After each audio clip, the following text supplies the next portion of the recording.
People say I'm toxic, and honestly, I don't care.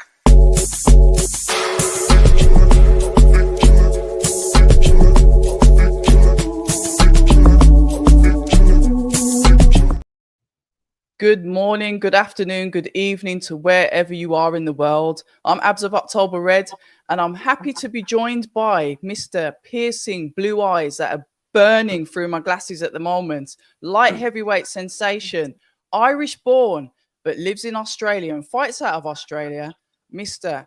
Conor Wallace. Welcome. How are you? Yeah, really good. Thank you very much for having me on. Listen, it's a pleasure. A light heavyweight. And I'm going to put my hands up, Conor, so shoot me now. I hadn't really heard anything about you till I saw, obviously, the flyer. Obviously, you've got a fight coming up December the 11th out there in Australia. I'm not sure how many others of the viewers have heard of you also. So could you let us know a little bit about yourself, introduce us, and let us know who you are? Yeah, well, I'm 28 years old now. I'm ranked in all of the major governing bodies. Number 2 with the IBF. My last fight was a world title eliminator. I've had a lot of amateur fights, 175 amateur fights and 15 fights as a pro, 14-1. But I avenged my only loss, which was good. So fighting again on the 11th of December here in Brisbane, headlining again on the Zone. My last fight was the only fight that I wasn't on the Zone. It was on Fox. But the 4 before that I've headlined on the Zone. So we're moving up the rankings nicely and looking forward to some big nights ahead. You know what I like, Conor? The fact that sometimes when we don't necessarily hear about fighters, but then we get to speak to you, we get to know you, and then it's like, look how high up the rankings you are in the light heavyweight division, a division that is so exciting because we've got a few light heavyweights in the UK. Yes, unfortunately, I'm biased, but it's like, well, you're kind of in that crop. I mean, you might be in Australia, but you're UK, so an exciting division to be in, right? Yeah, definitely. And then obviously I was at the Bivol and Bitterbeer fight in Saudi. I was there for it live, so it was good to get my face out there as well, and did lots of media and stuff over there. And we're looking forward to the big nights ahead. That's what it's all about. That's what we're in the sport for.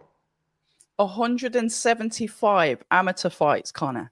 That's a lot of fights. We talk about experience in the amateurs and how that can potentially show you who you are in the pros, because sometimes it doesn't transfer over to the pros. Not every amateur boxer really does well in the pros, but how have you found it, that transition? I know you're 14, 15 fights in, so you're slightly more experienced, but with the balance of how many amateur fights, how have you found that transition? Yeah, definitely. I'm not going to lie. It definitely did take me a while to change over, my style. Like my coach and manager, they've told me when I first came, like, no matter what we teach you here, you're still going to go back to your old ways. You're going to do what you've always done, And I was like, yeah, but you just sort of like take it with a pinch of salt. But watching me now and watching me when I first came to Australia 6 years ago, there's a difference in night and day. I'm still the same weight. I'm still the same in the same category, everything, but it is mad, Like, and I was training super hard as an amateur. Like, I was in the full time training since I was young, you know what I mean? And it wasn't like I'm training any harder. It's just, I think it's more so in the head and different things that you do, Obviously, I was super fit, but doing 3 rounds. And somebody said you have to do 12 rounds. You're like, holy shit, how am I going to do 12? So, but it's good now. I've gained a lot of experience and plenty of good fights. Been moved along nicely, and obviously I've got a couple of 10 rounds under my belt. And then my last fight was a 12 rounder. So Yep. we're moving in the right direction. I've got a great team around me with Forgy Boxing and obviously Tasman Fighters, my promotional team. So we're moving in the right direction, and I'm very happy with how we're going. When you started off as your first pro fight, obviously you've done the sparring, so that prepares you for that first pro fight. Did you start off on a 6-rounder? What did you start off on as a pro? I've got your box rec here, Hold on, wait there. Yeah, I'll tell you. I think it was maybe a 4-rounder or a It was a 5-rounder. 4-rounder, I think wasn't it? it's Yeah. I think I stopped the guy though in my first fight. Mm. Yeah. So Let me have a look.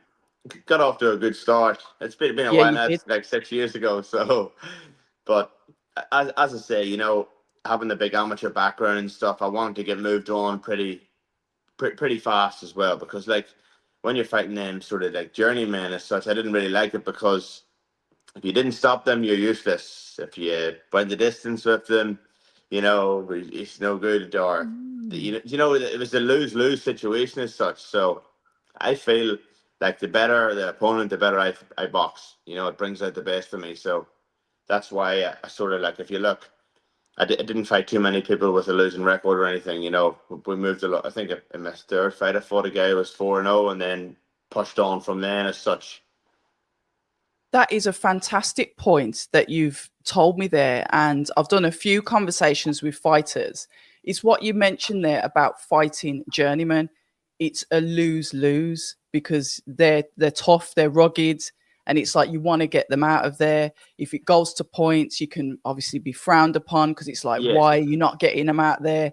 And I think it just shines a bit of a light to say that sometimes these journeymen are they're quite underrated because they give you guys a hard bit of night's work. Yeah, because they know how to survive, and also like half the time, they don't even know what they're going to do themselves. They're in there to survive. Whereas at least if you're fighting a good boxer, you can sort of half time them, or yes, they're going to jab, or slip the right hand, or you know what I mean. But yeah, whereas if you're fighting a journeyman, they 9 times out of 10 they don't know what they're going to do themselves, or put their head down and swing, or maybe hit you with the head, or So that's why, like I've said, I was like, oh here, I think there was one fight I was meant to fight someone, and then there was a late replacement, and rather than not fight, they got this guy in as a late replacement for me, and I was like, oh yeah. But after that, I was like, right, that's the end of that, Who was that fight? Which one was that? And did you go the distance? No, I ended up stopping him, but like he was just like in there to survive and like turning away, and you couldn't even get a good shot on him as such. I think it was my fourth or fifth fight. We traveled away up to get on this card, and like in a country place in New South in Queensland called Warwick, and it was the last minute replacement. We were on the way to the weigh-in, and the guy pulled out that was supposed to fight, and then I was like, oh, and there's loads of people were going to watch me and stuff as well. And they travel up, booked hotels, I was like, oh, just get me someone, So drag someone out the audience if you have to. So we did get I think that the journeyman that I got, I think everyone got to go on him. Oh my gosh. And you know what? Those could be potential banana skins, couldn't they, Conor? That's what I mean. So that's why after that fight I was like, right. Well, serious contenders only. Yeah, so yeah. But it's always a good learning experience, and yourself, you learn your trade and move on. It's been good. But at least you're honest about it. I honestly, I admire honesty, and I love it when I learn something new. And that's like it's just a different eye on that kind of take, because you always hear it. Yeah, I really turn up for the opponent that and sometimes I'm thinking, what do you mean by that? But you've laid it out quite eloquently and quite matter of fact. So every day's a school day, they say, Conor. So yeah, thank you for that one. I've definitely learned from that. Worries. But I'm going to ask you the really obvious question, Conor. Why did you move to Australia? I know you've probably answered it 1,000 times. I'm sorry if you have. No, 100%. No, well, I've got the opportunity, obviously, with Steve Dyer, my manager. He's took over a lot of Irish boxers before. To Fortitude Boxing, he had a massive connection, obviously, to Dennis Hogan, and stuff as well. I'm sure you would have heard of Dennis Hogan. So, like, it was a good opportunity. I come over and just checked it out and seen what it was like, and just it was a fresh start. You know what I mean? And whenever I come over and seen the weather, seen the people, seen the gym, I was like, oh, this is for me. You know what I mean? And myself and my partner, we come out here and haven't looked back ever since. It's been unbelievable. Right, because I was about to say that is a big uprooting. Yeah, definitely. And like, I feel like I probably wouldn't be where I am now if I didn't come. I would have still been fighting them small hall shows in Dublin or Belfast or whatever. And like the where I am now in terms of the rankings and stuff, and I'm not too far away from a world title shot, and that's what it's all about. I've dreamed about this since I was a young boy. So you're in a really good position anyway, Conor. I was just speaking to Justice and I was saying this. At the end of the day, what has brought you to our attention is the fact that Tasman fighters have joined up with Matchroom. So you've got that link in there, putting you on like shows like DAZN. So you guys are getting that exposure, like you said, that you need. The exposure then in turn will potentially get you fights, which then push you up the rankings? Because you're ranked quite highly in, Yeah. what is it, 3 of them? Is it? Yeah, I was 4 of them. I dropped out of the WBA one, but this next fight, all being well, will get me back in the rankings for the It's for the WBA Oceania title. So, yeah, I'm number 2 with the IBF, number 5 for the WBO, 6 for the WBC. I was 5 with the WBA, but I dropped out of the rankings. But we're looking forward to hopefully getting back in them, and then I'll be in all of them. So. The light heavyweight division, Conor, is extremely tasty, and I'm not overlooking the opponent that you've got on December the 11th, and we can talk about the fight that you had with Jerome as well. When you look at your style, because you're a southpaw, aren't you? Yeah. You use your levers really well. I like the fact that I think you're a better fighter at distance. The way that you can let your shots off and really hit with power at distance is good to watch. It's like you just telegraph the power into the shots. Often, when you're at distance, you can use it for like setting up to potentially get on the inside. But with you, you can reset on the outside and let the power shots off from a distance. And it's nice to watch.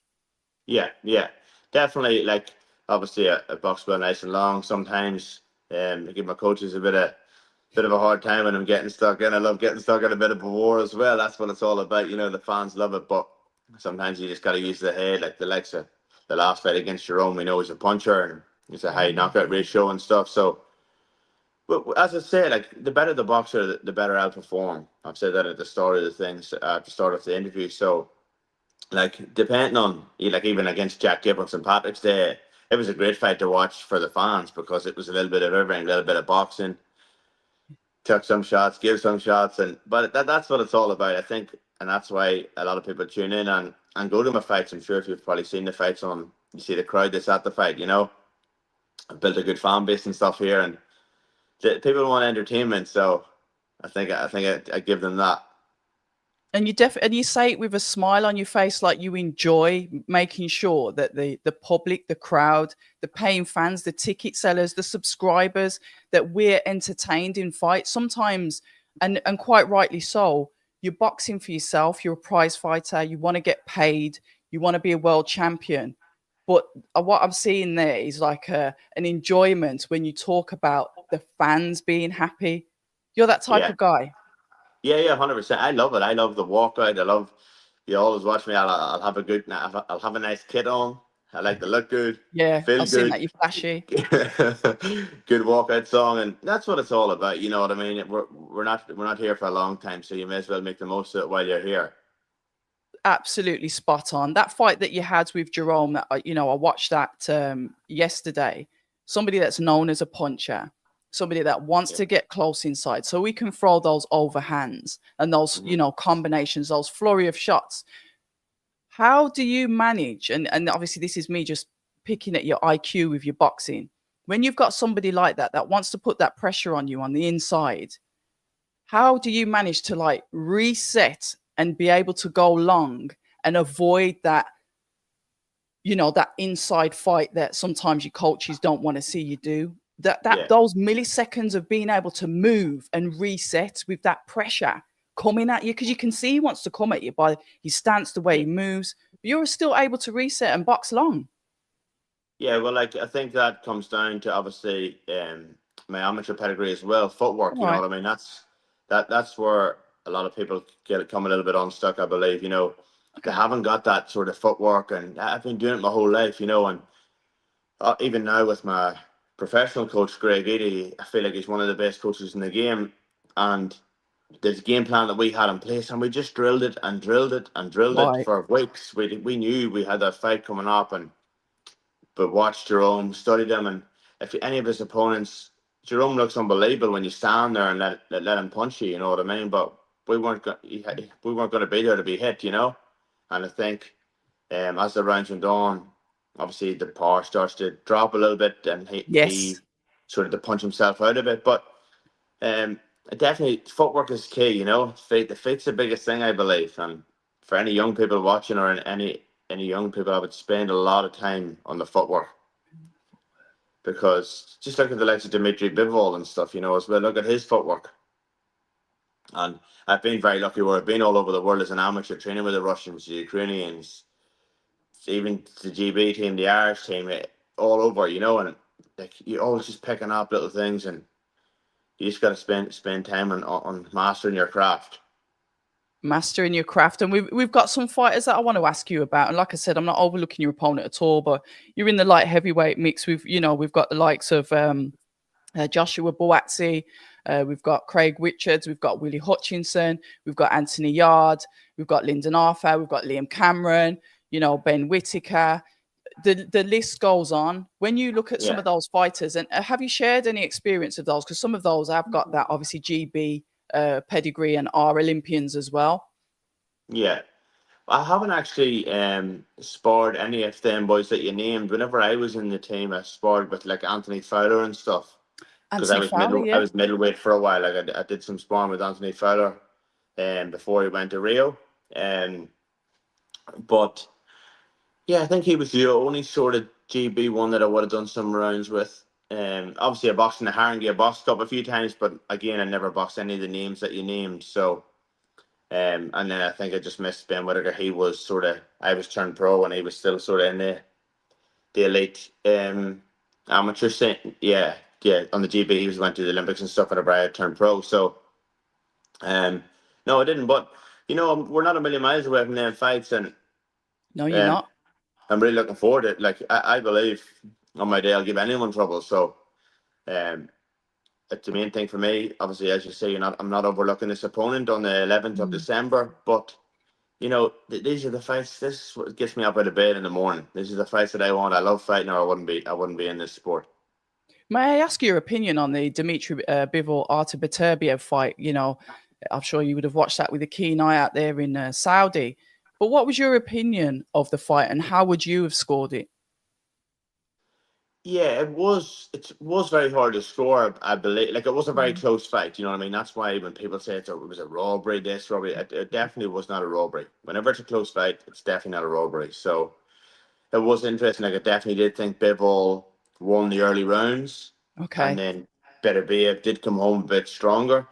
But like, it depends where you're watching from, or what you're scoring from, or obviously Beterbiev was the aggressor coming forward, but Bivol was moving and scoring and hitting him. But like, I couldn't have argued if it had went either way, a round or two either way. Like some of them rounds was very, very close, but it is what it is. It was a great fight to watch. The atmosphere was amazing, and I really did enjoy watching it.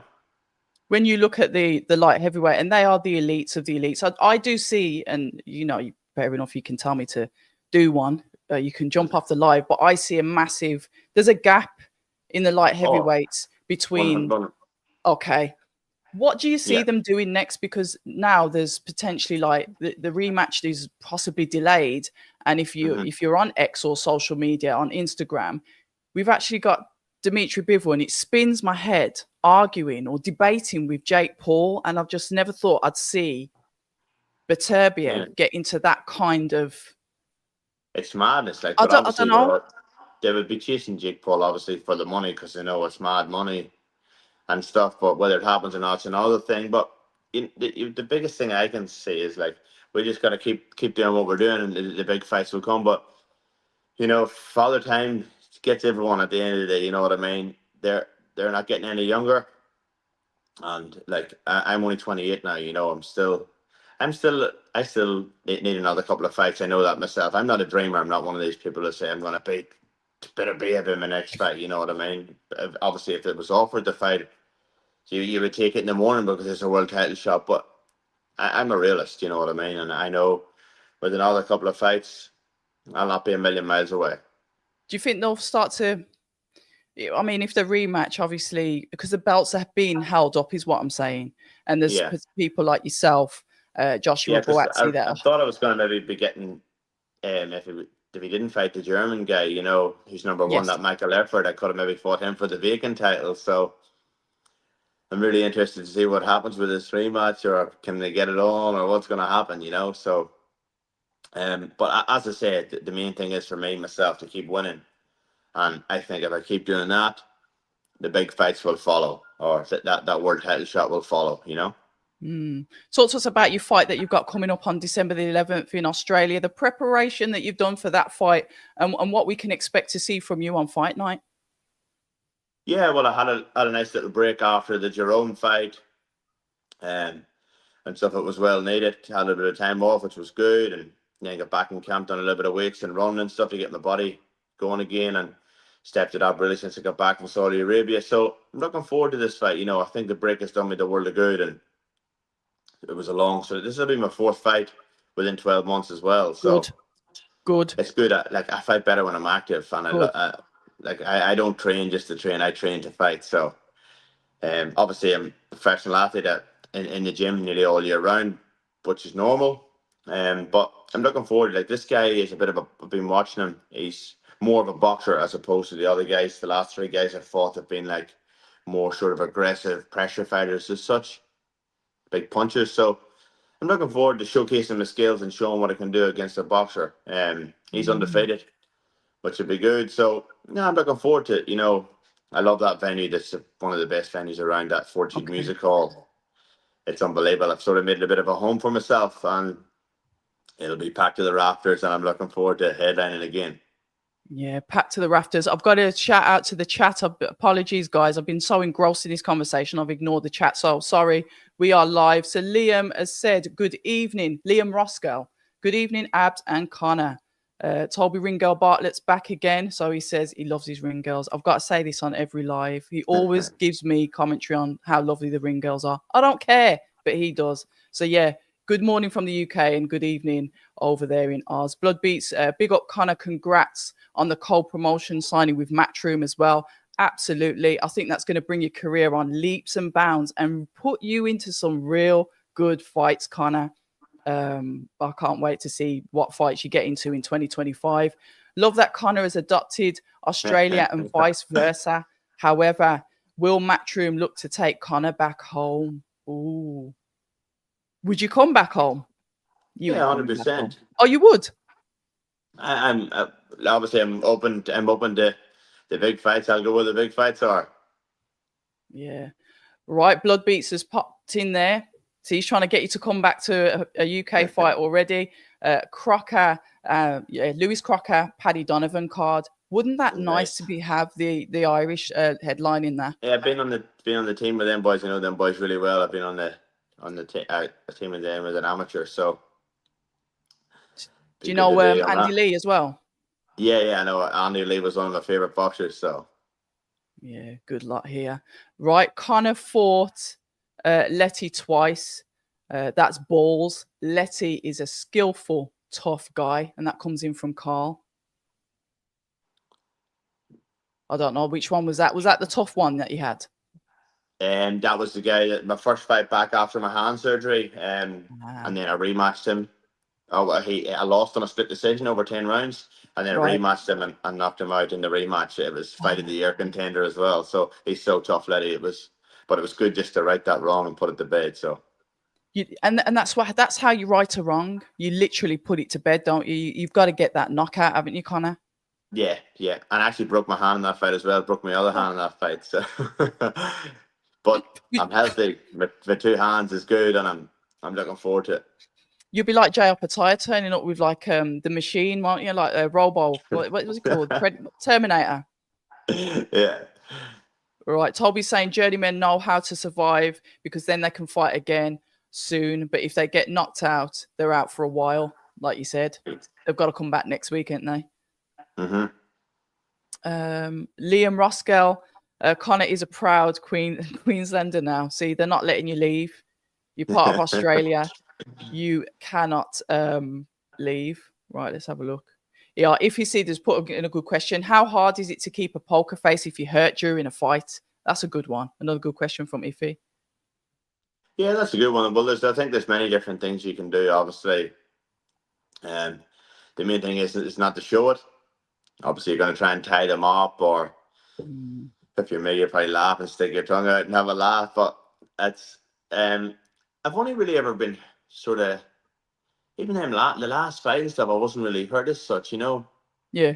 But that's a good question. But I think that you're just going to try and really, not show it as such, because obviously if you show it, they're going to jump on you. So just Smell the trying blood. to tie them up, bide a bit of time, walk them back to the ropes, that sort of thing. But luckily enough, I haven't never really been hurt too bad in a fight where I couldn't hide it. So, Yeah, but I think touch, with certain touch wood, I fighters, don't want to jinx myself.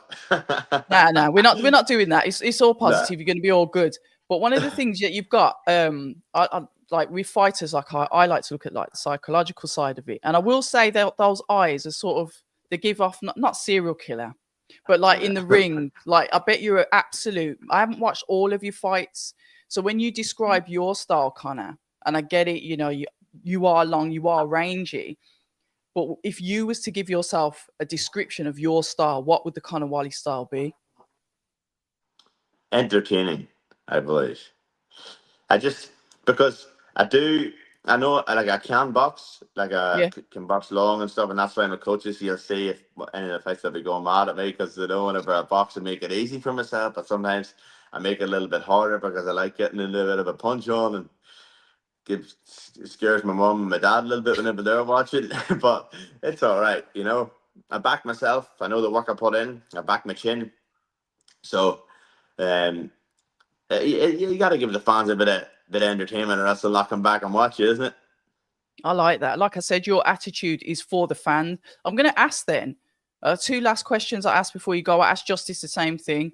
When you think about when you signed that contract to be a professional boxer, what were your goals? What is your ultimate goal? What do you want out of boxing? Obviously, my main goal is to be a world champion. Like, I've dreamt about that since I was a young boy. Like, I've sacrificed so much to the sport, and give my whole life to the sport. And I know other people do the same as well. But I'm just hungry to win a world title. I definitely want to win a world title. But obviously, I want to be sort of remembered as people who entertain the fans. But what you see with me is what you get. Like, I still be in the gym. No, I haven't changed anything. I still be in the gym. I do a little bit of coaching. You know, I'll never forget where I come from. You know what I mean? And I don't feel like I'm too good to be taking classes or coaching people or anything like that. What you see, I get a lot out of that. You know what I mean?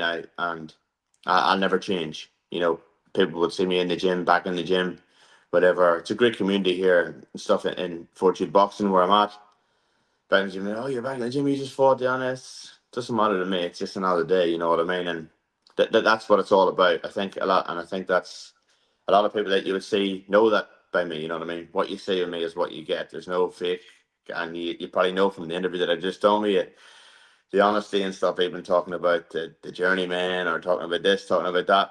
What you see of me is what you get, and I think that's why I have such a good fan base, because I'm genuine. I don't talk shit. I do my talking in the ring. So.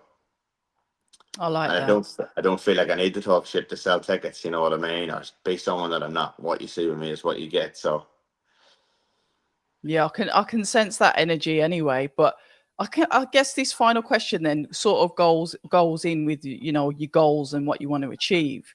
So what mhm. is your why, Connor? What's the why? Yeah, well, obviously, I'm not sure if you know, I just had a little daughter. My Oh, partner, congratulations. yeah, thank you very much. She's just almost 8 months old. So I think that changed a lot of perspective as well. Not just fighting for myself and my family now and stuff. So I've got started my own little family.